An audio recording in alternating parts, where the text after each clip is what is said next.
Chiranellur saint Antony's ദേവാലയത്തിലെ സംയുക്ത തിരുനാൾ ഭക്തിനിർഭരമായ ചടങ്ങുകളോടെ ആഘോഷിച്ചു. ഞായർ തിങ്കൾ ദിവസങ്ങളിലായാണ് ദേവാലയത്തിൽ വിശുദ്ധ അന്തോണീസിന്റെയും വിശുദ്ധ സെബസ്ത്യനോസിന്റെയും പരിശുദ്ധ കന്യകാമറിയത്തിന്റെയും സംയുക്ത തിരുനാൾ ആഘോഷിച്ചത്. തിരുനാൾ കൊടിയേറ്റം മുതൽ തിരുനാൾ വരെയുള്ള ദിവസങ്ങളിൽ നവനാൾ തിരുകർമ്മങ്ങളുടെ ഭാഗമായി ദേവാലയത്തിൽ വൈകിട്ട് 6 മണിക്ക് ദിവ്യബലി നടന്നിരുന്നു.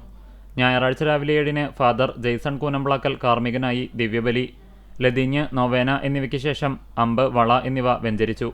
തുടർന്ന് കുടുംബ കൂട്ടായ്മകളിലുള്ള വീടുകളിലേക്ക് അമ്പ്, വള എന്നിവ എഴുന്നള്ളിച്ചു. വൈകിട്ട് 6-ന് ലതീഞ്ഞ്, നൊവേന എന്നിവയ്ക്കു ശേഷം പ്രസുതേന്തിവാഴ്ചയും വിശുദ്ധരുടെ രൂപമെഴുന്നള്ളിപ്പും നടന്നു.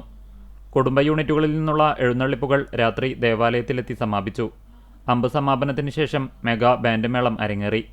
തിരുനാൾ ദിവസമായ തിങ്കളാഴ്ച രാവിലെ 10:30-ന് ആഘോഷമായ തിരുനാൾ പാട്ടുകുർബാന നടന്നു. രാമനാഥപുരം മൈനർ സെമിനാരിയിലെ ഫാദർ ജസ്റ്റിൻ തടത്തിൽ മുഖ്യ കാർമ്മികനായി. മുളയം മേരിമാത മേജർ സെമിനാരിയിലെ പ്രൊഫസർ ഫാദർ ലിജോ ചാലിശ്ശേരി തിരുനാൾ സന്ദേശം നൽകി.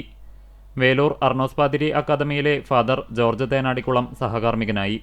വൈകിട്ട് 4:30-ന് ദിവ്യബലി, ലതീഞ്ഞ്, നൊവേന എന്നിവയെ തുടർന്ന് വർണ്ണക്കുടകളുടെയും വാദ്യഘോഷങ്ങളുടെയും അകമ്പടിയോടെ ഇടവക വിശ്വാസികൾ വിശുദ്ധരുടെ തിരുസ്വരൂപങ്ങളും വഹിച്ചുകൊണ്ട് അണിനിരന്ന ഭക്തിനിർഭരമായ തിരുനാൾ പ്രദക്ഷിണവും ശേഷം വർണ്ണമഴയും ഗാനമേളയും അരങ്ങേറി.